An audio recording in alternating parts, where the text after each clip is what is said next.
Hey guys, tonight we slip into the absurdly intricate world of becoming a noble son-in-law in a medieval court, where 47 rituals, 3 high-stakes dinners, and bizarre no-coughing rules stand between you and noble glory. Picture yourself standing in a chilly stone courtyard, the air thick with incense and judgment, velvet-clad nobles eyeing you like a questionable meat pie. One wrong move, and you're out, probably not surviving this. If we're honest, the path to marrying into this family is less a romantic quest and more a gauntlet of etiquette, endurance, and keeping your throat clear. So, before you get comfortable, take a moment to like the video and subscribe, but only if you genuinely enjoy what I do here. Drop a comment with your location and local time. I'm curious where you're drifting off from tonight. Now, dim the lights.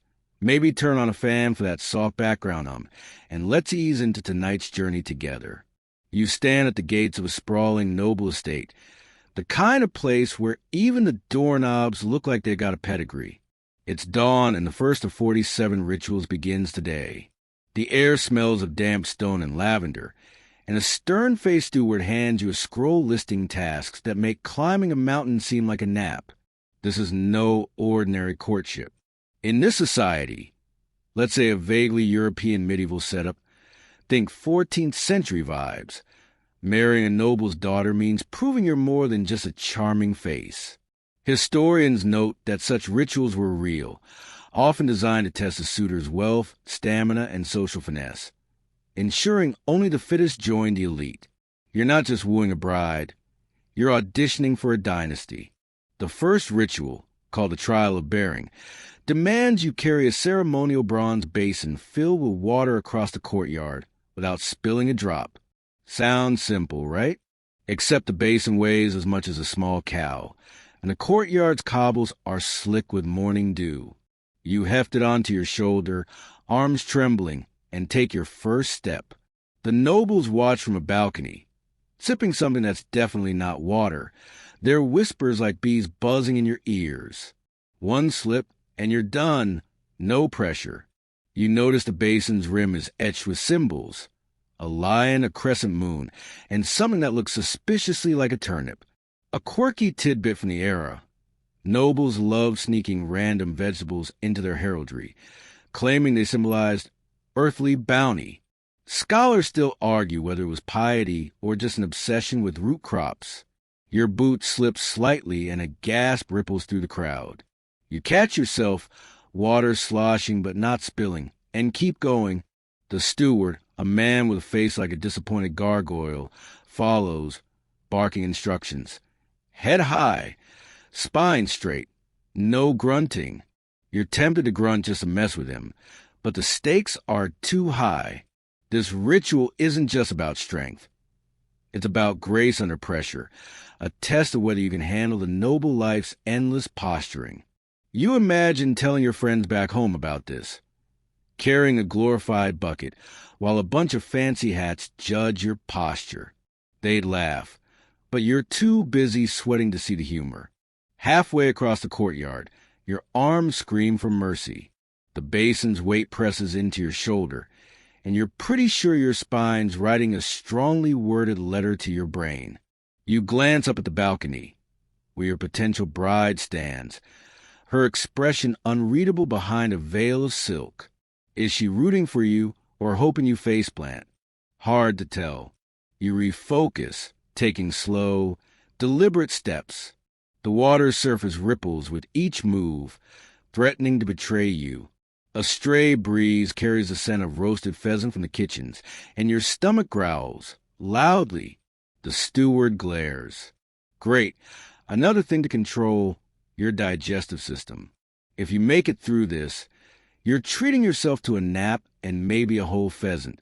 You're 3/4 through now, the crowd's whispers growing louder. A child in the audience giggles, probably at your strained expression. You'd laugh too if you weren't one wobble away from disaster. The basin symbols catch the sunlight, and you wonder if that turnip engraving is mocking you. Historical records suggest these trials often included symbolic objects, meant to reflect virtues like perseverance or purity. But right now, all you're reflecting is desperation. You're so close to the finish line. A stone platform where you'll set the basin down and hopefully not collapse. The nobles lean forward, their faces a mix of boredom and anticipation, like they're watching a horse race, but also kind of want to crash. Finally, you reach the platform. Your arms are jelly, you're backstaging a coup, but you lower the basin with a thud that echoes off the walls. Not a drop spilled. The crowd claps politely, which feels like a standing ovation after all that. The steward inspects the basin, nods grudgingly, and you exhale for the first time in what feels like an hour. You pass the first ritual, but 46 more wait, each one weirder than the last. You glance at the balcony again, hoping for a smile from your maybe future bride, but she's already turned away, whispering to her mother. Typical.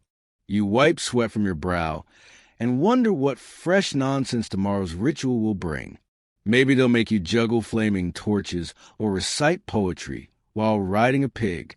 With this family, nothing's off the table. As you catch your breath, the steward hands you a second scroll. It's the schedule for the next ritual. Something about weaving a ceremonial sash under moonlight. You're no seamstress, but you're learning fast. This noble son-in-law gig is all about surviving the absurd. You trudge back to your quarters, the courtyard now empty except for a stray cat eyeing you like it knows you almost dropped the basin. You give a nod, respect, fellow survivor. Tomorrow's another day, another ritual, and another chance to prove you're worthy, or at least that you can fake it convincingly. You wake to the sound of a rooster that's way too enthusiastic for dawn, your muscles still aching from yesterday's bronze basin fiasco. The noble estate feels like a maze of expectations, and today you're diving into the second ritual, surviving the family scrutiny. You're led to a grand hall where the noble family waits, their eyes sharper than the daggers on their crests. The air smells of polished wood and wax, and you're pretty sure every surface in this room costs more than your entire village. This is the vetting of suitors, a ritual where you're grilled like a questionable cut of venison to prove you're worthy of their daughter. One wrong answer, and you're out, no pressure, but your dreams of noble life are dangling by a thread. You stand in the center of the hall, a chandelier dripping with crystals glinting above you.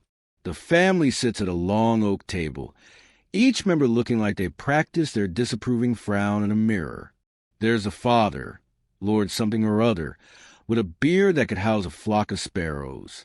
The mother, Lady Ironglare, stares like she's trying to read your soul's fine print. Your maybe future bride is there too, her expression neutral, which is somehow worse than outright disdain. You're handed a goblet of water, thankfully not wine, because you need your wits, but it's so ornate you're scared to drink from it. Historical records show these vetting sessions were common in medieval courts, designed to weed out suitors who couldn't handle the political and social tightrope of noble life. You're starting to see why. The first question comes from an uncle who looks like he's been pickled in vinegar. What is your lineage, and what wealth do you bring? His tone suggests you're more likely to bring fleas. You clear your throat, careful not to cough. Apparently, that's a deal-breaker later, and launch into a rehearsed spiel about your family's modest but respectable holdings. You mention a small estate, a few cows, and a cousin who once met a duke. The uncle snorts, and you feel your confidence wobble like yesterday's basin. You add a flourish about your unwavering loyalty, which sounds good but feels like you're selling a used horse. The family scribbles notes, and you wonder if they're docking points for your slightly scuffed boots. Next up is the mother, who asks about your knowledge of courtly manners. You're ready for this one, having spent last night memorizing a dusty etiquette manual. You rattle off rules about bowing angles and the proper way to compliment a baron's hat. She nods, but her eyes say, "We'll see." You're tempted to make a joke about how nobody warned you about the no coughing rule, but you bite your tongue. Humor's risky when your audience looks like they've never laughed in their lives. Instead, you focus on standing straight, shoulders back, like the steward barked at you yesterday. The manual said posture signals virtue, but right now it's just signaling a backache. Then comes a curveball from a younger cousin, barely old enough to hold a quill. Can you recite the ode to the saffron veil? You blink. Nobody mentioned poetry. The room goes silent, and you feel sweat bead on your forehead. A quirky tidbit. Noble families loved obscure poetry tests, often picking works so niche they were basically traps. You stall, sipping from the goblet, and mumble something about the veil's golden threads weaving destiny. It's nonsense, but the cousin seems impressed, or maybe just bored. You dodge disaster, but your heart's pounding like you've run across the courtyard again. The questions keep coming, about trade routes, family alliances, even your thoughts on falconry.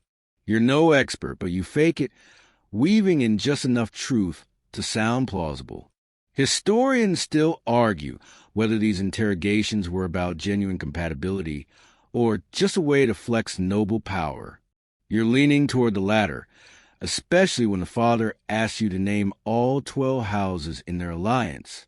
You get to 9 before trailing off, and his raised eyebrow feels like a guillotine. You pivot, complimenting his crest lion and turnip design, which gets a grudging nod. Call that a win. Halfway through, you're offered a plate of tiny pastries, each one dusted with sugar and suspicion. You take one, careful not to drop crumbs, because you're pretty sure that's another test. The pastry so dry it's like eating a noble sense of humor, but you smile and chew. The family watches, probably hoping you'll choke. You don't, but the effort not to cough is heroic. That no coughing rule is looming in your mind, and you're starting to wonder if it's less about decorum and more about weeding out the weak-lunged. The questioning drags on, and you're fielding inquiries about your horsemanship, your stance on wool tariffs, and whether you've ever seen a comet. You're exhausted, but you keep your voice steady, your answers polite. You sneak a glance at your maybe future bride, hoping for a hint of support, but she's doodling on a parchment. Great. You're risking your dignity for someone who's sketching turnips. A servant refills your goblet, and you notice his smirk. Either he's in on some joke, or he's just enjoying your misery. You're tempted to ask him for tips, but that'd probably cost you points. Finally, the father leans back, stroking his beard. You've answered adequately, he says, which feels like high praise from a man who looks like he's allergic to smiles. The family rises, leaving you standing there, goblet in hand, wondering if you passed or just delayed your doom.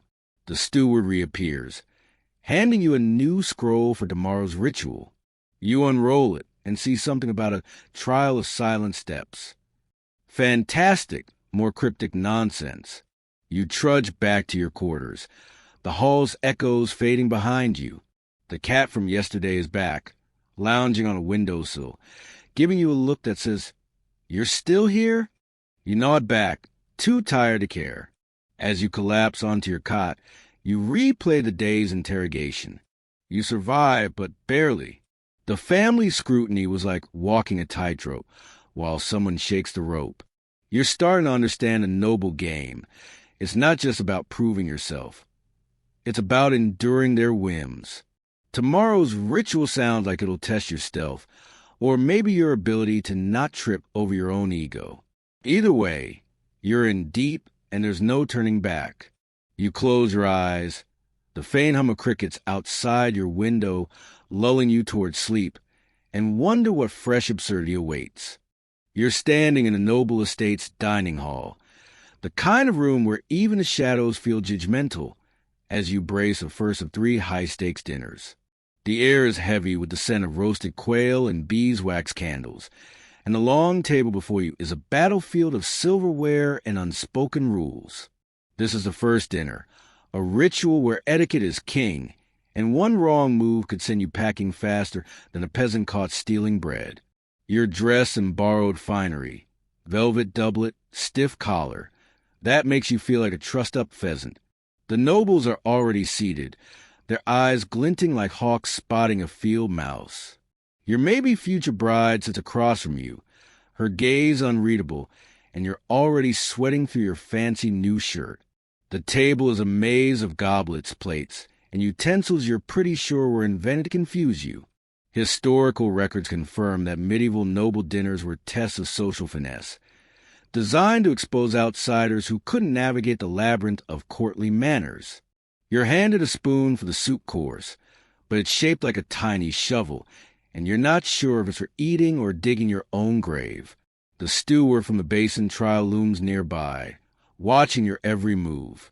You'd swear he's got a parchment tallying your mistakes, and you're not about to give him the satisfaction of adding to it.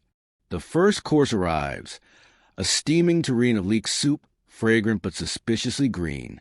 You dip your spoon, careful not to slurp. Apparently, that's a crime here. The nobles eat in near silence. The only sound's a clink of silver and the occasional call from an uncle who gets away with it because he's family. You're hyper-aware of that no coughing rule, your throat itching just thinking about it. You swallow carefully, the soup tasting like victory so far. You glance at the lord, who's dissecting his quail with surgical precision. You mimic his grip on the knife, hoping it's the right one. There are 3 knives by your plate, and you're pretty sure one's just for show. A quirky tidbit. Noble dinners often included bizarre dishes to test a suitor's composure, like swan stuffed with smaller birds or jellied eels meant to make you flinch. Tonight, the second course is a platter of something called spiced dormouse, which you're praying is a fancy name for chicken. You take a cautious bite, and it's not terrible, but the texture's like chewing a tiny, chewy slipper. You smile, nodding at the lady across the table, who raises an eyebrow. Is she impressed or just waiting for you to gag? You're not sure, but you keep chewing, determined not to give the steward reason to scribble. The conversation starts, and it's a minefield. The mother asks your opinion on the king's recent trade decree.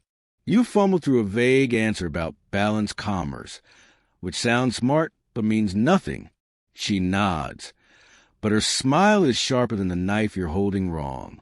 You switch to the middle knife, hoping it's the right one for dormouse. The father chimes in, asking about your family's role in the last harvest festival. You spin a tale about organizing a village feast, leaving out the part where your cousin got drunk and fell into a hay bale. The nobles chuckle, and you relax slightly. First joke of the night lands, even if it's at your cousin's expense. Then comes the bread course, and you're faced with a loaf shaped like a peacock, complete with feather-like crusts. You're supposed to tear with your hands, but the etiquette manual you skimmed said something about graceful rending. You try, and a crust flies onto the uncle's plate. He glares, and you mutter an apology, your face hot enough to bake another loaf. The steward's quill scratches, and you're tempted to accidentally spill soup on his parchment. Instead, you focus on the next course, a custard so delicate it jiggles like it's nervous too. You spoon it carefully, avoiding eye contact with the steward, who's now hovering like a vulture. Historians still argue whether these dinners were genuine tests of character or just noble entertainment, like watching a jester juggle flaming torches. You're leaning toward the latter, especially when the cousin from the vetting session asks you to name the 5 virtues of knighthood. You get chivalry, courage, and loyalty before blanking. You toss in patience, which feels right given the night's ordeal, and the cousin nods, distracted by his custard. You're dodging bullets left and right, but your throat's still tickling, and you sip water to keep the cough at bay. The no coughing rule feels like a personal vendetta now. The final course is a fruit tart, and you're so paranoid about etiquette you nearly forget to eat. You cut a precise slice, mimicking the Lord's movements, and pop it in your mouth. It's sweet, tangy, and a reminder that you're still alive. The dinner winds down, the nobles murmuring among themselves. You catch your maybe future bride's eye, and she offers a tiny smile, Or maybe it's just a crumb on her lip. Either way, you'll take it. The steward announces the meal's end, and you stand, bow without knocking over your goblet. Miracle, as you leave the hall, the steward hands you a scroll for the next ritual. You unroll it to see Trial of Silent Steps again, with note about no audible footfalls. Great. Now you're sneaking around like a thief in a house that's already suspicious of you. You trudge to your quarters, the memory of that dormouse lingering like a bad decision. The cat from yesterday is back, perched on a wall, giving you a look that says, "You survived the peacock bread?" You nod, too tired to care, and collapse onto your cot. The dinner was a gauntlet, but you made it barely. Tomorrow's stealth test looms, and you're already dreading the moment your boots betray you. You're up before dawn, your body still grumbling from the spiced dormouse and the stress of last night's dinner. Today's ritual, the trial of endurance, is about to test whether you've got the stamina to keep up with this noble family's relentless demands. You're led to a sprawling field behind the estate, where the grass is damp with dew and the air smells of earth and distant wood smoke. A crowd of nobles gathers on a wooden platform, their furs and silks making them look like a flock of overdressed pigeons. You're handed a leather belt with pouches of mysterious weights, and the steward, still glaring like you personally offended his ancestors, explains the task. You're to complete a series of physical challenges across the field, from hauling logs to climbing ropes, all while wearing this belt that feels like it's stuffed with bricks. Historical records show that medieval nobles often put suitors through grueling physical trials, not just to test strength, but to prove they can endure the demands of leadership or war. This feels less like leadership training, and more like they're trying to break you. The belt's pouches jingle faintly, and you're tempted to peek inside, but the steward's watching, so you focus on the first task, dragging a log the size of a small tree across a muddy stretch. You grip the rope tied to it, your boots sinking into the muck, and pull. The log barely budges, and you hear a snicker from the platform. Great, an audience for your suffering. You lean into it, muscles burning, and the log starts to move, inch by agonizing inch. The belt's weight presses into your hips, and you're pretty sure one pouch is filled with actual rocks. A quirky tidbit. Some noble families had symbolic items in these belts, like coins or herbs, to test if suitors notice their significance. You're too busy not collapsing to care about symbolism, but you wonder if there's a turnip in there, given this family's obsession. Your arms scream, and the mud's doing its best to steal your boots, but you keep pulling. The nobles sip their drinks, and you imagine accidentally flinging the log their way. Tempting, but you'd rather not get banished. Halfway through the field, you're panting like a dog in summer. The steward shouts, "No slouching," and you straighten up, cursing under your breath. You glance at your maybe future bride, standing with her mother, her face as unreadable as ever. Is she impressed by your grit, or just wondering why you're so sweaty? You refocus, reaching the end of the mud patch and dropping the rope. The crowd claps politely, which feels like they're applauding a donkey for not falling over. You're not done, though. The next task is a rope climb up a rickety wooden frame, swaying in the breeze like it's got a personal grudge. You grab the rope, the coarse fibers biting your palms, and start climbing. The belt's weight makes every pull a battle, and you're pretty sure your arms are plotting a mutiny. Historians still argue whether these endurance trials were about physical prowess or just noble sadism, designed to humiliate outsiders. You're leaning towards sadism, especially when a gust of wind swings a frame, and you nearly lose your grip. The crowd gasps, and you hear a cousin mutter, "He's no knight." "Thanks, kid, real helpful." You grit your teeth and keep climbing, reaching the top and ringing a brass bell that's probably older than your entire family tree. Next comes a sprint across the field, carrying a sack of grain that weighs as much as you do. You hoist it over your shoulder, your legs wobbling, and take off. The nobles are eating pastries now, crumbs falling like they're mocking your struggle. You trip on a root, catching yourself just before face planting, and hear a chuckle from the platform. Joke's on them, you're still in this. You cross the finish line, drop the sack, and double over, gasping. The steward scribbles something, and you hope it's not looked like a dying fish. You're tempted to make a quip about needing a nap, but you bite your tongue. Humor's risky when you're one misstep from disgrace.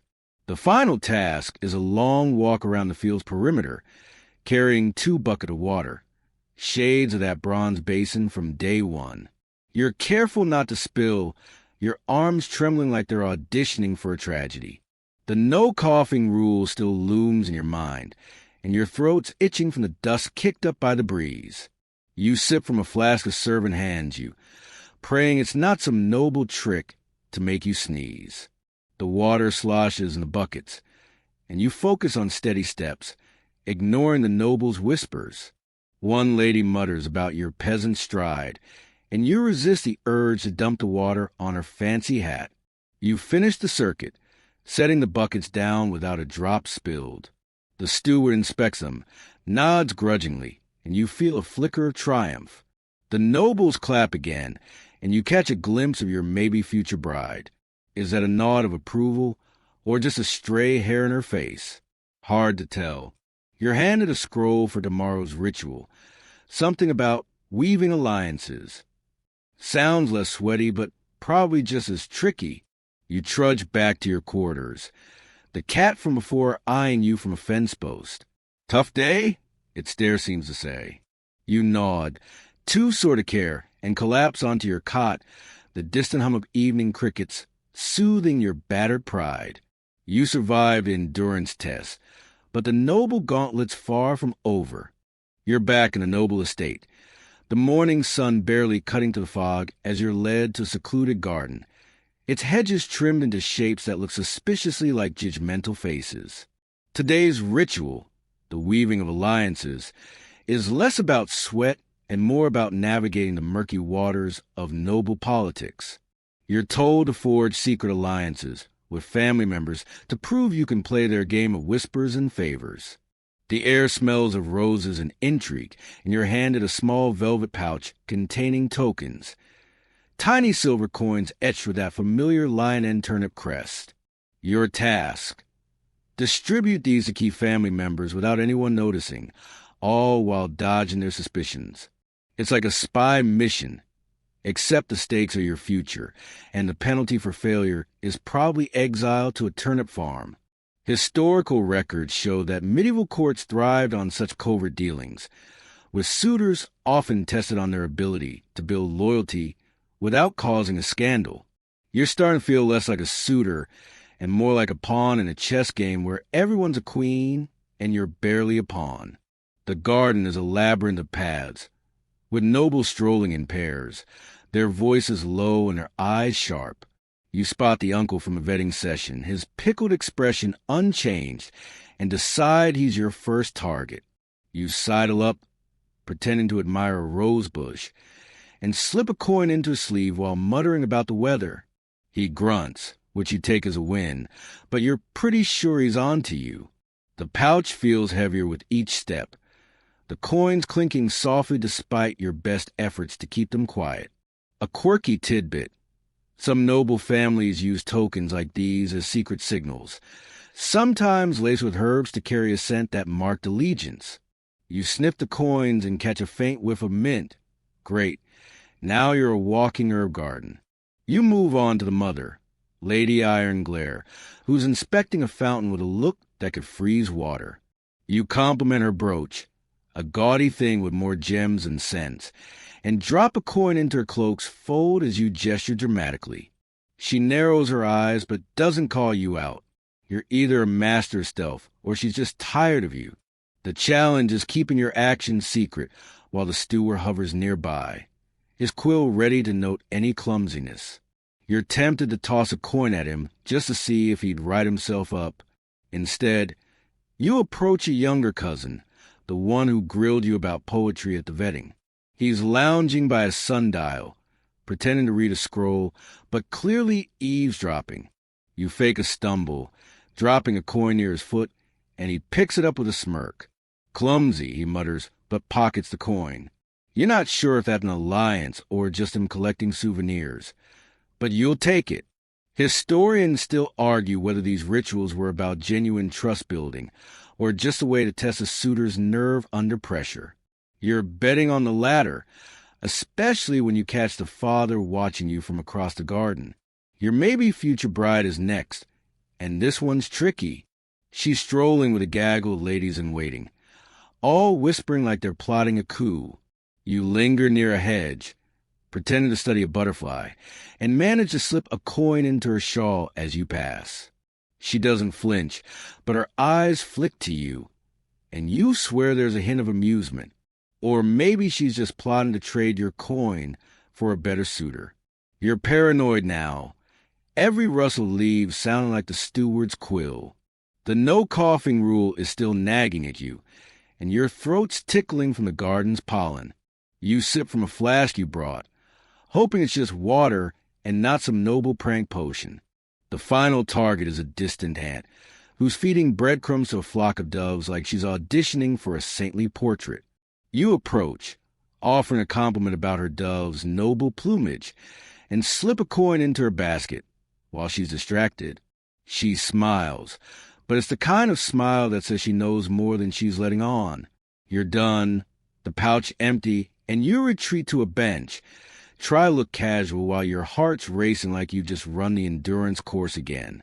The steward appears, his expression unreadable, and hands you a scroll for tomorrow's ritual. You unroll it to see second dinner, the trial of subtlety.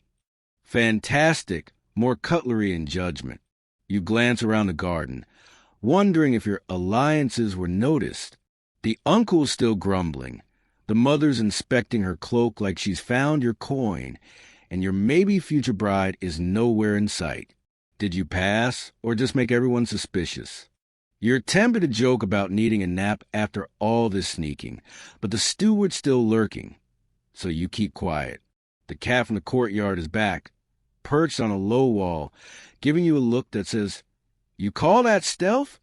You shrug, too tired to argue with the cat, and head back to your quarters. The garden's roses fade into dusk, and you collapse onto your cot, the faint hum of evening insects lulling you into uneasy sleep. You survive the alliances, but the second dinner's coming, and it's bound to be another gauntlet. You're back in the noble estate's dining hall, the chandeliers casting a glow that feels more like an interrogation spotlight than a warm welcome. Tonight's the second dinner, the trial of subtlety, and the air hums with the scent of roasted venison and the weight of unspoken expectations. The table is set with even more silverware than last time, each fork and spoon a potential trap. You're in another borrowed doublet, this one so tight it's like the tailor wanted you to suffer. The nobles are seated, their faces a mix of boredom and predatory curiosity, ready to pounce on any misstep. Your maybe future bride sits across from you, her eyes flicking over you like she's sizing up a slightly disappointing dessert. This dinner's not just about eating. It's about navigating a web of social cues, so subtle you're half convinced they're invented on the spot. Historical records show that second dinners in noble courtship rituals often tested a suitor's ability to read the room, picking up on hints and avoiding faux pas that could sink their chances. You're handed a goblet, this time filled with a dark wine that smells faintly of cherries and regret. You take a cautious sip, remembering the no coughing rule that's still haunting you like a bad cold. The first course arrives, a delicate broth with floating herbs that look like they were plucked from a witch's garden. You pick up what you hope is the right spoon, its handle carved with that lion and turnip crest, and start eating, careful not to slurp. The steward's lurking, his quill poised like a sword. The father starts a conversation, asking your thoughts on a recent border skirmish. You've heard vague rumors, something about knights and a stolen cow, so you mumble about diplomatic solutions, hoping it sounds wise. He nods, but his beard twitches like he's hiding a smirk. You're tempted to make a joke about the cow starting a war, but you swallow it with your broth. Subtlety's the game here, not stand-up comedy. The mother chimes in, asking how you'd handle a disloyal vassal. You pause, spoon midair, and say something about firm but fair counsel, which is so vague it could mean anything. She raises an eyebrow, and you're pretty sure you're losing points. A quirky tidbit. Noble dinners sometimes included silent tests, where a suitor had to notice planted clues, like a misplaced goblet or a servant's coded gesture, to prove their awareness. You spot a servant lingering too long by the uncle's chair, his hand brushing a napkin in a way that feels deliberate. You make eye contact, and he nods slightly. Is that a clue, or just him being polite? You decide to mirror the uncle's movements, folding your napkin the same way he does, hoping it's the right call. He grunts, which you're starting to think is his version of applause. The steward scribbles, and you pray it's not napkin mimicry. Amateur. The next course is a platter of pheasant, its feathers arranged like it's about to take flight. You're handed a knife that looks more decorative than functional, and you carve a piece, copying the mother's precise cuts. The meat's tender, but you're so focused on not dropping it that you barely taste it. Your maybe future bride asks you to pass the salt, and you freeze. Is this a test? You pass it with a flourish, adding a polite "my lady," and she smiles, actually smiles. You're not sure if it's approval or just amusement at your sweaty effort, but you'll take it. The no coughing rule is still a thorn in your side, and the wine's tickling your throat. You sip water instead, earning a curious glance from the cousin who grilled you on poetry. The conversation shifts to court gossip, and you're out of your depth. The aunt mentions a scandal involving a baron and a missing tapestry, and you nod like you know what she's talking about. You toss in a vague comment about the importance of trust, which lands like a damp firecracker. The nobles exchange looks, and you're tempted to distract them by accidentally knocking over a candle. Instead, you focus on the next course, a salad of greens so bitter you're convinced it's punishment. You chew slowly, smiling like it's delicious, while the steward watches like he's waiting for you to choke. Historians still argue whether these subtle tests were about genuine compatibility or just noble families flexing their control over suitors. You're betting on control, especially when the father leans forward and asks you to propose a toast. Your mind blanks. You raise your goblet, heart pounding, and toast to the enduring strength of this noble house. It's generic, but the nobles cling their glasses, and you exhale. You catch your maybe future bride's eye, and she's still smiling. Maybe she's warming to you, or maybe she's just enjoying the wine. The dinner ends with a dessert of honeyed figs, and you navigate the tiny fork without incident. The steward announces the meal's conclusion, and you stand, bow without knocking anything over. Miracle number 2. As you leave, he hands you a scroll for tomorrow's ritual, trial of ceremonial missteps. Sounds like they're setting you up to fail. You trudge to your quarters, the cat from the garden eyeing you from a windowsill. Nice napkin work, its stare seems to say. You shrug, collapsing onto your cot, the distant chirp of crickets soothing your frazzled nerves. The second dinner's done, but the subtle tests have left you paranoid, and tomorrow's ritual sounds like another chance to trip over your own ambition. You wake to a gray dawn, the noble estate's walls seeming to close in as you brace for the next ritual, the trial of ceremonial missteps. The air smells of damp stone and wax, and you're led to a cavernous chamber lit by flickering torches, their shadows dancing like they're mocking your chances. The floor is a mosaic of lions and turnips, because of course it is, and you're handed a robe so heavy with embroidery it feels like wearing a tapestry. Today's test is about performing a series of complex ceremonial dances and gestures, each one a potential trap for tripping over your own feet or, worse, the family's patience.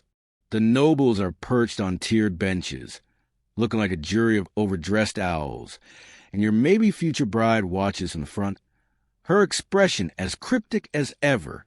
Historical records show that medieval courts loved ceremonial rituals, using them to test a suitor's grace and memory under pressure, ensuring they could handle the rigid protocols of noble life. You're starting to think these tests are less about marriage and more about weeding out anyone who can't twirl without falling. The steward, still clutching his quill like it's a weapon, hands you a parchment listing 12 steps of the first dance, each one with names like the Swan's Repose or the Crescent Turn. You scan it, your heart sinking. There's no way you'll remember this, let alone perform it without looking like a drunken goose. The music starts, a lute and drum combo that's both haunting and headache-inducing. You step forward, try to mimic the steward's demonstration from earlier, a slow glide, arms raised, then a half-turn with a bow. Your robe drags like it's conspiring against you, and you nearly trip on the hem. The nobles murmur, and you're pretty sure the uncle's stifling a laugh. You recover, focusing on the next step, a spin that's supposed to symbolize eternal devotion, but feels more like eternal dizziness. A quirky tidbit. Some noble dances included deliberate missteps as tests, where suitors had to recognize and correct errors on the fly.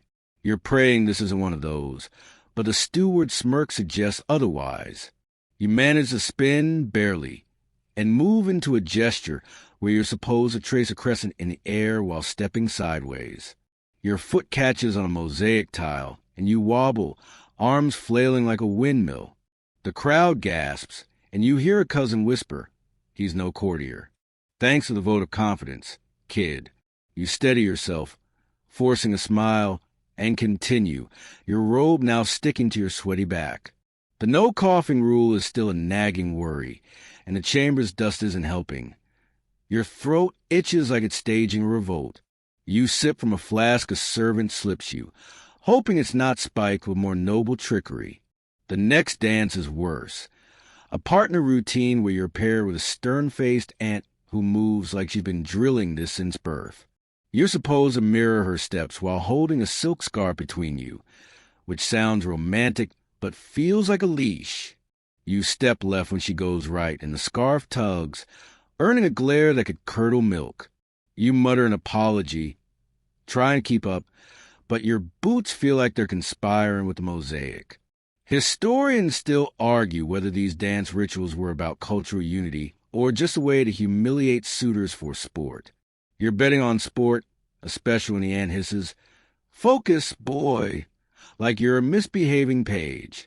You survive the partner dance, barely, and move to a solo gesture sequence where you're supposed to mimic a lion's stride, probably a nod to that blasted crest. You stalk forward, arms outstretched, feeling like a fool but hoping it looks majestic. The nobles clap politely, which is better than laughter, and you catch your maybe future bride's eye.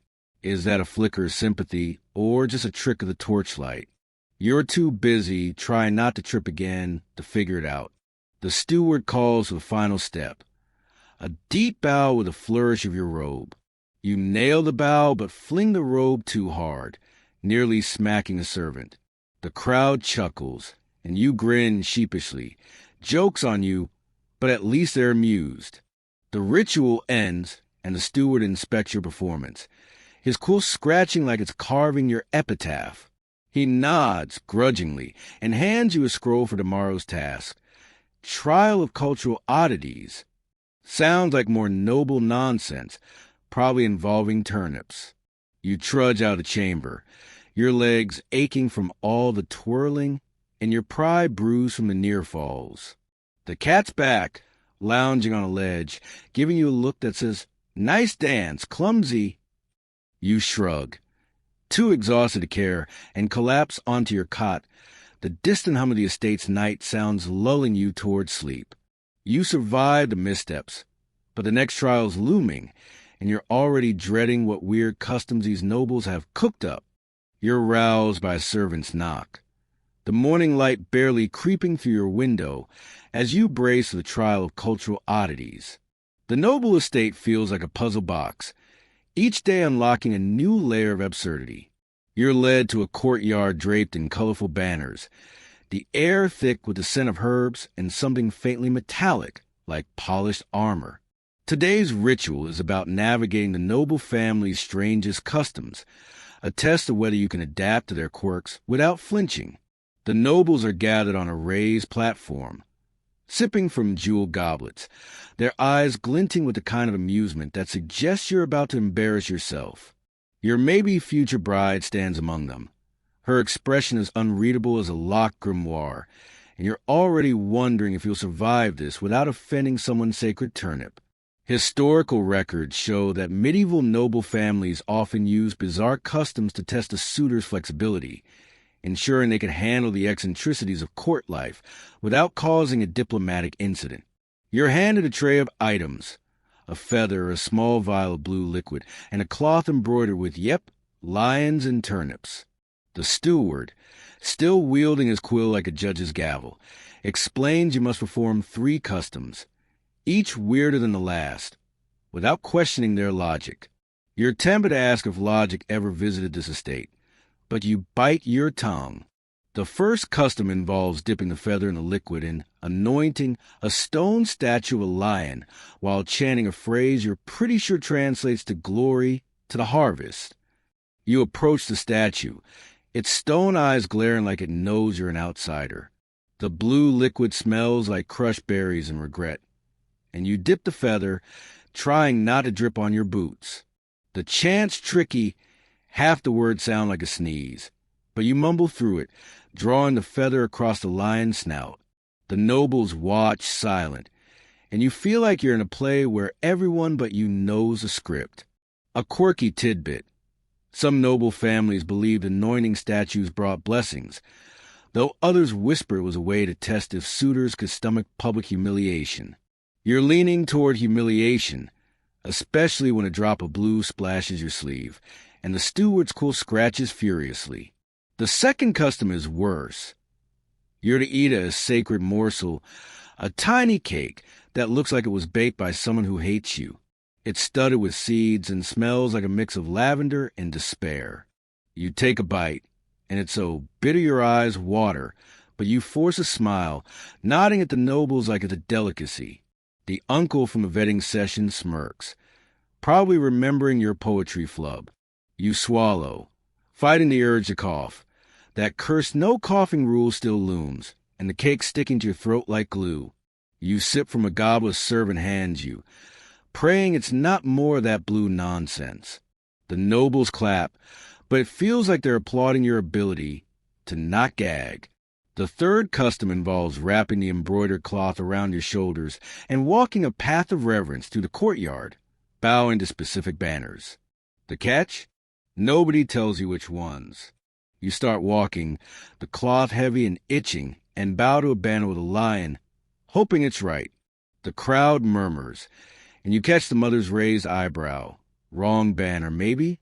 You try another, this one with a turnip, and get a nod from the cousin. Progress. Historians still argue whether these customs were about cultural loyalty or just noble families inventing ways to make suitors squirm. You're squirming, all right, especially when you bow to the third banner and hear a snicker. You're tempted to joke about needing a map, but subtlety's still the game, so you keep moving. You finish the path, your shoulders aching from the cloth, and your pride dented from the guesswork. The steward inspects your performance, his quill moving like it's writing your obituary. He hands you a scroll for tomorrow's ritual. Third dinner. The final judgment. Fantastic. More cutlery and scrutiny. You glance at your maybe future bride, hoping for a sign of encouragement, but she's whispering to her mother, probably about your blue-stained sleeve. The cat from the garden is back, perched on a wall, giving you a look that says you ate that cake? You nod, too tired to argue, and trudge to your quarters. The courtyard's banners flutter in the breeze, and you collapse onto your cot, the hum of distant crickets easing you toward sleep. You survive the oddities, but the final dinner's coming, and it feels like the real gauntlet's just beginning. You're back in Noble Estate's dining hall, the air thick with the scent of spice, wine, and candle wax, as you face the third dinner. the final judgment. The table is a glittering fortress of crystal and silver, every goblet and fork positioned like soldiers ready to betray you. This is the last of the 3 dinners, the one where the noble family decides if you're worthy of their daughter or destined for a swift exit, possibly to a turnip patch. You're in yet another borrowed doublet. This one's so stiff it's like wearing a grudge. The nobles are seated, their faces a mix of stern judgment and faint amusement, as if they're betting on how badly you'll fumble. Your maybe future bride sits across from you, her gaze steady but unreadable, and you're already bracing for a night of cryptic tests and that ever-looming no-coughing rule. Historical records show that final dinners in medieval courtship rituals were make-or-break moments, where suitors face intense scrutiny to prove they can handle the full weight of noble expectations. You feel that weight as the first course arrives. A consommé so clear you can see your nervous reflection in it. You pick up a spoon, praying it's the right one, and start eating, slow and deliberate, avoiding the slurp that got you glares last time. The steward hovering, his quill ready to pounce on any mistake, and you're tempted to accidentally flick soup his way. Instead, you focus on the consommé, its warmth doing little to calm your nerves. The father kicks off the conversation, asking your stance on a hypothetical alliance with a rival house. You pause, spoon midair, and cobble together an answer about mutual prosperity, hoping it's diplomatic enough. He nods, but his eyes say he's not sold. The mother follows, asking you to describe the perfect noble feast. You lean on your experience from the first 2 dinners, mentioning pheasant and peacock bread, and throw a nod to their lion and turnip crest for good measure. She smiles thinly, and you're not sure if it's approval or just politeness. A quirky tidbit. Some noble families use these dinners to slip in trick questions, like asking about fictional alliances to test a suitor's honesty. You're paranoid now, wondering if that rival house exists or if you just fell for a trap. The next course is a roasted boar, its aroma rich but intimidating, served with a sauce that looks like it could dissolve iron. You navigate the carving knife, mimicking the Lord's precise cuts, and manage a clean slice without catastrophe. The cousin from the poetry grilling asks you to recite a blessing for the meal. You fumble through a half-remembered prayer from your village, adding a flourish about bountiful harvest to appease the turnip gods. The nobles murmur, and you catch a faint smile from your maybe future bride. Progress, maybe? Your throat's itching again. Curse that no coughing rule, and you sip water, hoping it's not laced with more of that blue liquid from the last ritual. The conversation turns to your future role in the family, and the questions get sharper. The uncle asks how you manage their estate's grain stores during a famine. You stammer through a plan about rationing and trade, feeling like you're auditioning for a job you don't understand. The aunt chimes in, asking about your devotion to their traditions. You lean hard on the cultural oddities you survived yesterday, mentioning the lion statue of what you hope is reverence. Historians still argue whether these final dinners were about genuine compatibility or just a last chance to torment suitors. You're betting on torment, especially when the steward glares as you reach for the wrong fork during the cheese course. The dessert arrives, a tower of sugared fruit that looks like it took a week to build. You're so focused on not toppling it that you barely hear the father's final question. What makes you worthy of their daughter? The room goes quiet, and you feel every eye on you. You take a breath, ignoring the tickle in your throat, and speak from the heart. You talk about your perseverance through the rituals, your respect for their traditions, even the weird ones, and your hope to build a life with their daughter. It's raw, maybe too earnest, but the nobles nod and your maybe future bride's eyes soften. Or maybe it's just the candlelight. The dinner ends, and the steward announces the family will deliberate. You stand, bowing without knocking over your goblet, a small victory. He hands you a scroll for tomorrow's ritual, trial of ceremonial mastery. Sounds like more dancing or chanting, probably both. You trudge to your quarters, the cat from the courtyard eyeing you from a ledge. Nice save, its stare seems to say. You collapse onto your cot, the distant hum of night insects soothing your frazzled mind. The final dinner's done, but the judgment's still out, and you're left wondering if you've earned a bride or just a lifetime of turnip nightmares. You wake to the faint clang of a distant bell. Your body still tense from the third dinner's verbal gauntlet as you face the trial of ceremonial mastery. The noble estate's air feels heavier today, thick with the scent of incense and polished wood, as you're led to a grand hall adorned with tapestries of lions and, yes, turnips. This ritual is about performing a series of intricate ceremonies, each one a test of precision and poise, to prove you can embody the noble family's traditions. The nobles are seated on gilded chairs, their expressions a mix of expectation and mild boredom, like they're watching a play they've seen too many times. Your maybe future bride is among them, her gaze steady but giving nothing away, and you're already bracing for a day of memorized steps and suppressed coughs. Historical records show that medieval noble families often demanded suitors master complex ceremonies, from oaths to ritual gestures, to ensure they could uphold the family's prestige in courtly settings. You're handed a scroll listing 3 ceremonies, each with more steps than a royal procession. The first is the oath of fealty, a spoken vow performed while balancing a ceremonial staff. You grip the staff, it's carved with that familiar lion and turnip motif, and begin reciting words that sound like they were written to trip you up. I pledge my heart to hearth of honor. Your voice wavers, but you keep going, praying you don't butcher the phrasing. The steward's quill hovers, ready to note any fumble. The staff's heavier than it looks, and your arms ache as you hold it aloft, stepping in a slow circle as the ritual demands.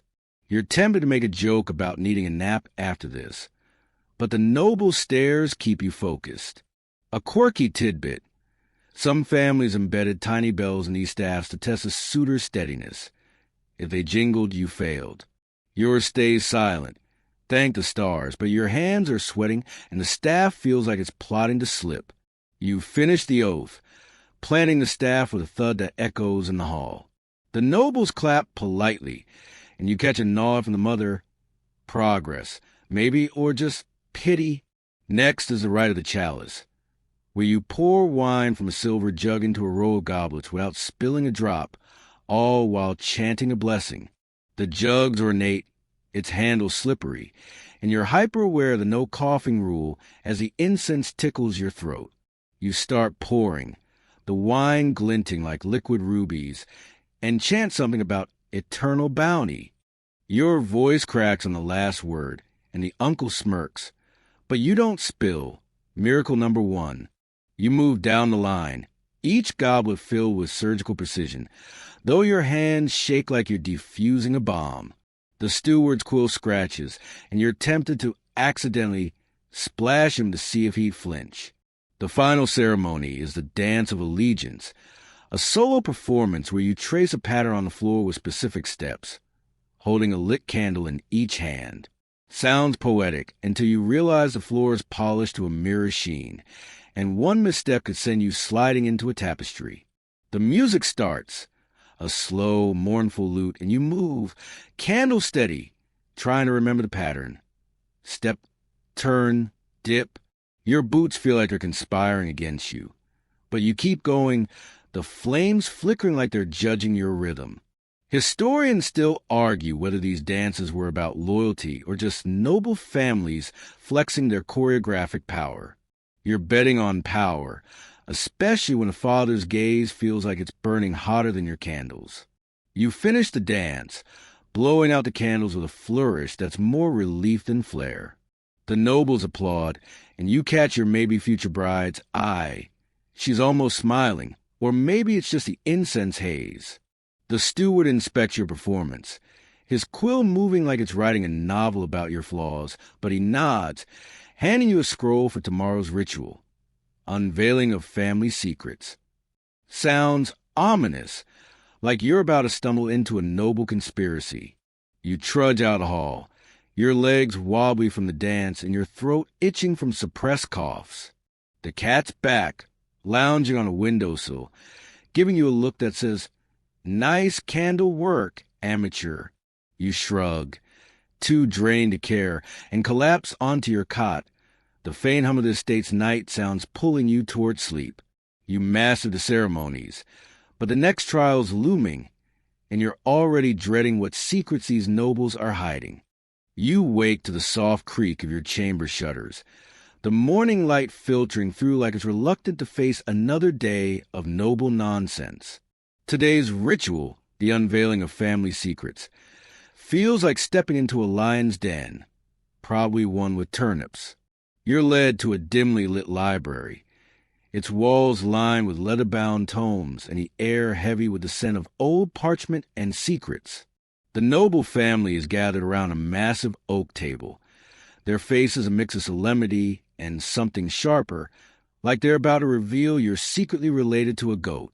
Your maybe future bride is there, her expression soft for the day but still guarded, and you're bracing for a trial that's less about physical endurance and more about surviving whatever bombshells they're about to drop. Historical records show that medieval noble families often tested suitors with revelations about their lineage or alliances, ensuring they could handle sensitive information without bolting. You're handed a sealed parchment, its wax seal stamped with "surprise," that lion and turnip crest. The steward, still clutching his quill like it's his lifeline, instructs you to open it and read aloud without faltering, no matter what it says.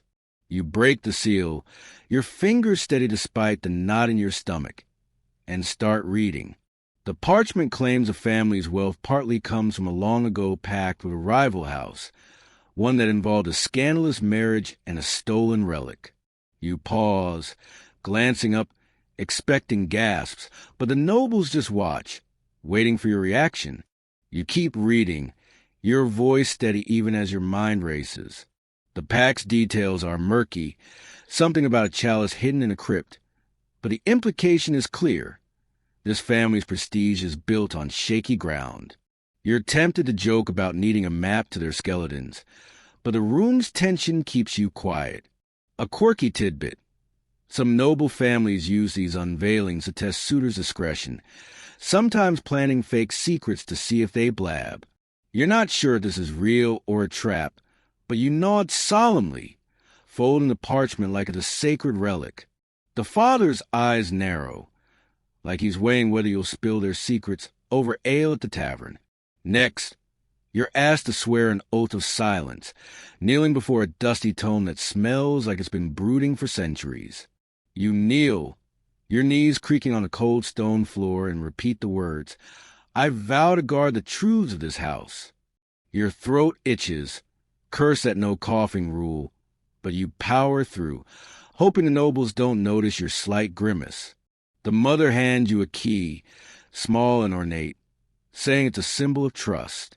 You pocket it, wondering if it unlocks a crypt, a treasure, or just another layer of their weirdness.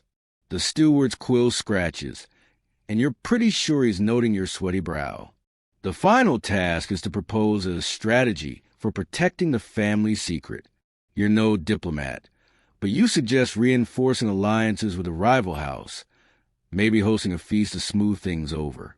It's vague, but the nobles nod, and your maybe future bride tilts her head, like she's actually listening. Historians still argue whether these secret-sharing rituals were about loyalty or just a way to scare suitors into submission. You're leaning towards scare, especially when the uncle mutters something about consequences for loose lips. You smile, hoping it looks confident and not like you're planning your escape. The ritual ends, and the steward hands you a scroll for tomorrow's trial. The coughing catastrophe. Sounds like your worst nightmare, given that throat tickle you've been fighting. You glance at your maybe future bride, hoping for a hint of warmth, but she's already turning away, whispering to her cousin. The library's gloom feels heavier as you leave, the cat from the courtyard eyeing you from a bookshelf. Know any good secrets? Its stare seems to ask. You shrug, too rattled to care, and trudge to your quarters. The key in your pocket feels like a weight, and you collapse onto your cot, the faint hum of night crickets soothing your nerves. You survive the secrets. But the coughing trial's next, and you're already dreading the moment your throat betrays you. You wait till the faint rustle leaves outside your window. The noble estate's morning air carrying a chill that matches the dread in your gut. Today's ritual, the coughing catastrophe, is the one you've been dreading since you first heard that bizarre no-coughing rule. You're led to a small incense-filled chapel, its stone walls adorned with carvings of, you guessed it, lions and turnips. The air is so thick with myrrh and cedarwood you can taste it, and your throat's already itching like it's plotting treason. The nobles are seated in pews, their faces a mix of solemnity and barely hidden glee, like they're betting on how fast you'll crack. Your maybe future bride is there, her gaze softer than usual but still unreadable, and you're bracing for a trial that feels designed to make you fail. Historical records show that some medieval noble families enforced bizarre rules, like silence or breath control, to test a suitor's discipline under pressure, often in sacred settings to add weight. This chapel feels like a trap, with a steward standing by a small altar, holding a silver censer that's puffing out clouds of smoke. Your task: perform a series of silent prayers and gestures while resisting the urge to cough, despite the incense practically begging you to choke. You're handed a scroll with a list of 5 prayers, each one longer than the last, and a warning to maintain perfect stillness. You're tempted to joke about needing a muzzle, but the steward's quill is already twitching. You start the first prayer, kneeling on a cushion that's more stone than comfort, and whisper the words, "By the light of honor, I stand steadfast." The incense swirls around you, tickling your throat like a feather. You clench your jaw, fighting the urge to cough, and focus on the gestures, a slow sweep of your hands, a bow of your head. The nobles watch, their silence louder than any chant. A quirky tidbit: some families believe suppressing coughs in sacred spaces proved spiritual purity, though others whisper it was just a cruel way to test endurance. You're betting on cruel, especially when a stray wisp of smoke stings your eyes, and you blink furiously to avoid a tear. The second prayer is longer, and your throat's rebellion is in full swing. You sip from a flask a servant hands you, praying it's water and not some noble prank to make you sneeze. The words drone on, "Grant us the strength of the eternal harvest," and you're starting to hate turnips more than ever. Your chest tightens, the cough claw at your throat, but you swallow hard, keeping your face neutral. The steward's quill scratches, and you're pretty sure he's noting your clenched fists. You glance at your maybe future bride, hoping for a flicker of sympathy, but she's focused on her prayer book, or maybe just pretending to be. The third prayer requires you to stand and trace a circle in the air while chanting. The incense is thicker now, a smoky beast that's practically daring you to cough. You move slowly, your hands shaking, and manage to chant without breaking. The nobles murmur, and you catch the uncle's grudging nod. High praise from a man who looks like he's allergic to approval. Historians still argue whether these breath control rituals were about piety or just noble families enjoying a suitor's misery. You're leaning toward misery, especially when the fourth prayer has you kneeling again, the cushion digging into your knees like it's personal. The final prayer is the longest, a marathon of words and gestures that feels like it was written by someone who hates you. Your throat's screaming, the incense a relentless foe, but you push through, your voice barely a whisper to avoid triggering a cough. You finish, bowing deeply, and the chapel's silence feels like a victory. The steward inspects you, his quill pausing for once, and hands you a scroll for tomorrow's ritual, trial of noble acceptance. Sounds like you're close to the finish line, but with this family, nothing's certain. You leave the chapel, your throat raw but cough-free, and spot the cat on a wall outside. It stares, saying, "You didn't cough? Impressive." You nod, too exhausted to care, and collapse onto your cot, the distant hum of crickets easing you towards sleep. You survived the catastrophe, but acceptance is next, and you're already bracing for more noble tricks. You wake to the soft patter of rain against the estate's stone walls, your throat still raw from yesterday's incense-laden ordeal, as you prepare for the trial of noble acceptance. The air smells of wet earth and wax, and you're led to a grand antechamber where the noble family waits, their velvet robes and stern faces making them look like a council of judgmental statues. This ritual is about earning their tentative approval, a step toward becoming their son-in-law. But the catch is proving you can handle their world without buckling. Your maybe future bride stands among them. Her expression softer than before, maybe even hopeful, but you're not holding your breath. Unlike yesterday, when you had to. The steward, quill in hand, gestures to a velvet cushion where you're to kneel, and you brace for a day of scrutiny sharper than any dinner knife. Historical records show that medieval noble families often held acceptance rituals to test a suitor's ability to integrate into their social and political web, ensuring they wouldn't embarrass the family at court. You're handed a small, ornate box containing a ring etched with, lions and turnips. Your task: present to the family with a speech declaring your commitment, then answer their final questions without faltering. You kneel, the cushion surprisingly soft after yesterday's torture, and open the box. The ring glints, heavy with expectation, and you start your speech. I stand before you, humbled by your traditions, ready to join your noble house. Your voice holds, but the no coughing rule still haunts you, and the room's dusty air isn't helping. The nobles lean forward, their eyes dissecting every word. You talk about the rituals you've endured, the basin, the dances, the secrets, framing them as proof of your dedication. You're tempted to joke about surviving the spiced dormouse, but their faces scream, no humor allowed. A quirky tidbit: some families use these rings as symbolic contracts, sometimes hiding tiny inscriptions to test a suitor's attention to detail. You squint at the ring, spotting a faint engraving, Fidelis, and weave it into your speech, calling it a pledge of loyalty. The mother nods, a rare sign of approval, but the father's beard twitches like he's not convinced. Next come the questions, a barrage designed to rattle you. The uncle asks how you'd represent their house at a royal feast. You draw on the dinner trials, mentioning precise etiquette and strategic toasts, hoping it sound convincing. The aunt questions your ability to uphold their legacy. You lean on the family secrets you learned, vowing discretion without spilling details. The cousin, still smug from the poetry test, asks about your plans to honor their traditions. You mention the lion statue anointing, throwing in a nod to their turnip obsession for good measure. The steward's quill scratches, and you're pretty sure he's tallying your every pause. Your maybe future bride speaks last, her question simple but heavy. Why do you wish to join us? The room stills, and you feel the weight of every ritual you survived. You speak from the heart, talking about her strength, the family's honor, and your hope to build something lasting.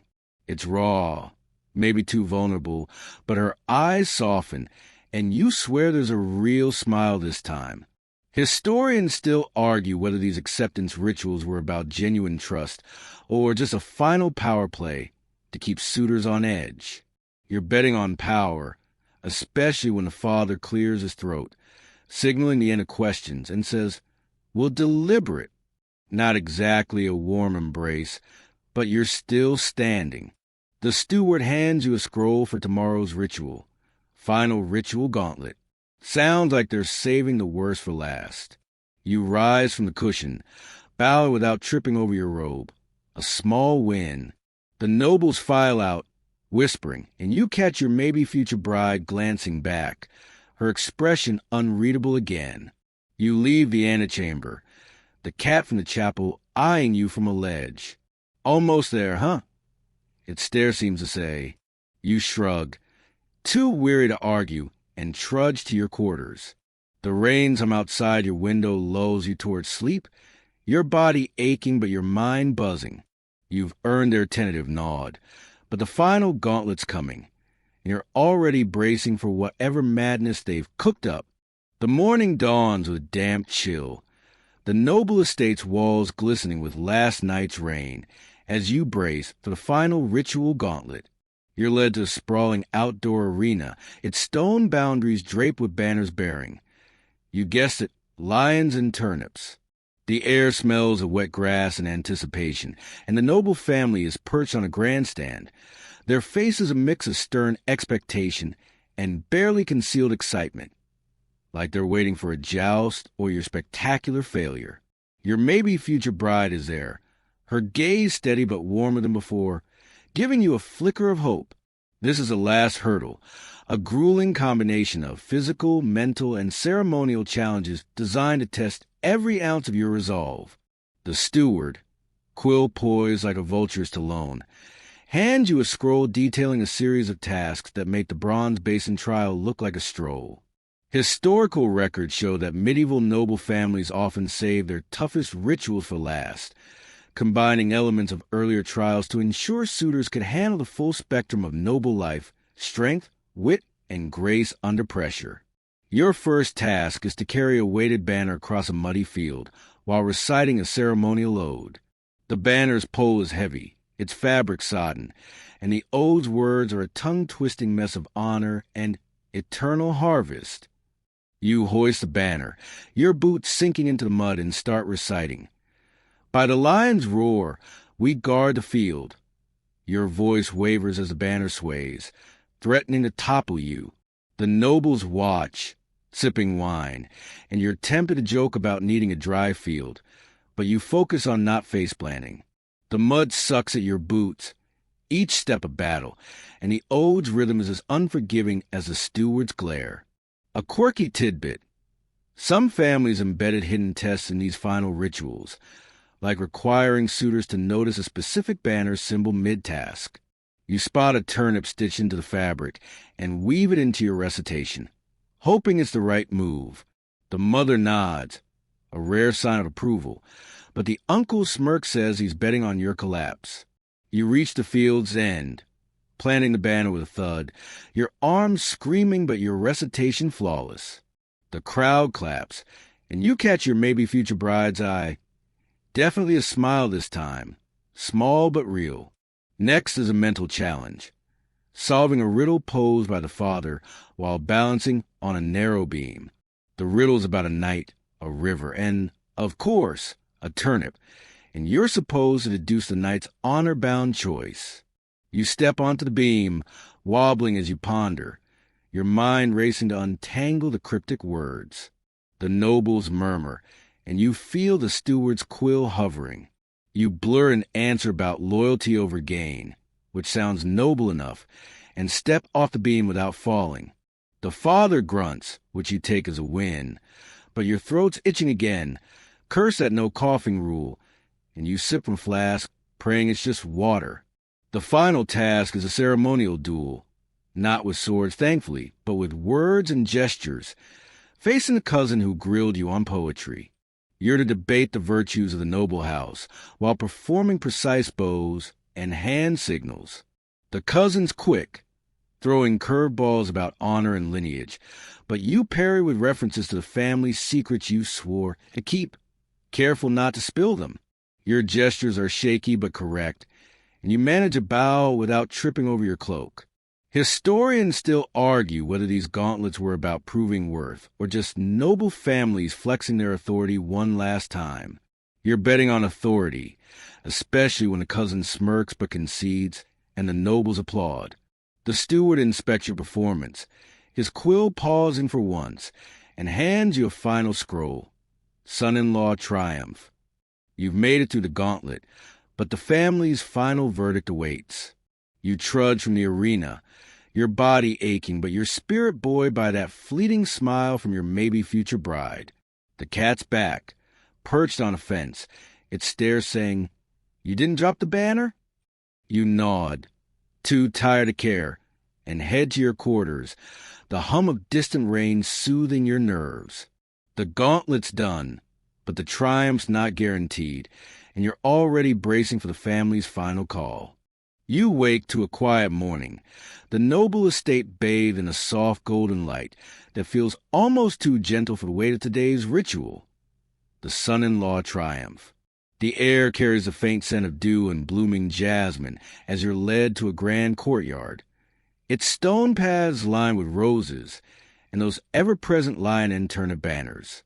The noble family stands in a semicircle, their robes shimmering like they've dressed for a coronation. Their faces a mix of solemnity and something close to approval. Your maybe future bride, perhaps soon just your bride, stands at the center, her eyes meeting yours with a warmth that makes your chest tighten. This final moment is about reflecting on your journey through 47 rituals, 3 dinners, and that relentless no coughing rule, proving you've earned your place. The steward, who'll finally still, gestures to a marble podium where you'll deliver a final address to seal your fate. Historical records show that medieval noble families often ended courtship trials with ceremonial affirmation, a moment for suitors to reflect on their trials and claim their place in the family's legacy. You step to the podium, a scroll in hand listing your trials, basin, dances, secrets, and all. Your task is to recount your journey, weaving in lessons learned, without stumbling over words or pride. You clear your throat, careful not to cough, and begin. From the way of the bronze basin to the silence of the chapel, I've walked your path. Your voice carries, steady despite the nerves, as you describe the mud-soaked fields, the cryptic riddles, and the dinners that tested your nerve. The nobles listen, their faces softening, and you feel the weight of their judgment lifting just a fraction. You mention the first dinner's peacock bread, earning a chuckle from the cousin, and the secret alliances in the garden, nodding to mother's brooch to show you paid attention. A quirky tidbit. Some families expected suitors to exaggerate their triumphs in these speeches, testing their ability to spin a tale without lying outright. You keep it honest, admitting the near falls in the dance and the throat-scratching terror of the coughing trial, but frame them as proof of your resilience. The father's beard twitches, almost a smile, and you press on, describing the final gauntlet's banner and riddle, emphasizing your commitment to their honor, and yes, their turnips. The crowd's quiet, but it's a good quiet, like they're actually listening. Your maybe future bride steps forward, handing you a silver medallion etched with a family crest. Your final task, accept it with a vow to uphold their legacy. You take it, its weight grounding you, and speak. I vow to carry your honor, to stand by your side, and to cherish this house. Your voice cracks slightly, but it's earnest, and her eyes shine, definitely a smile now. Historians still argue whether these final vows were about loyalty or just a ceremonial bow to noble ego. You're betting on both, especially when a father steps forward, clasping your shoulder and saying, "You've proven yourself." The words hit like a victory bell, and the nobles applaud, a sound that feels like freedom after weeks of scrutiny. The steward hands, scroll this time. There's nothing left to prove. You've done it. 47 rituals, 3 dinners, and not a single cough. The family disperses, but your bride lingers, her hand brushing yours as she whispers, "Well done." You're too stunned to reply, your heart racing like you're back in the gauntlet. The cat's there, perched on a rose bush. It stares, saying, "You actually pulled it off?" You nod, grinning, and head to your quarters, the medallion warm in your pocket. The courtyard's roses glow in the fading light, and you collapse onto your cot, the hum of crickets wrapping you in calm. You're a noble son-in-law now, but the journey's left you changed, ready for whatever comes next. As the evening deepens, the estate grows quieter, the air softer, like it's exhaling with you. You lie back, the medallion still in your hand, its edges smooth against your fingers. The trials fade into memory, the basin's weight, the incense's sting, the turnips everywhere, and what lingers is a sense of belonging, hard-won and fragile. The stars outside your window twinkle faintly, their light a gentle reminder of the world beyond this estate. Your breath slows, matching the rhythm of the night, and the cricket's song weaves a blanket of sound, pulling you toward rest. You've crossed the finish line, not just surviving but thriving, and the noble house is yours to call home. Let the worries slip away. Let the courtyard's roses bloom in your dreams, and drift into sleep, knowing you've earned your place.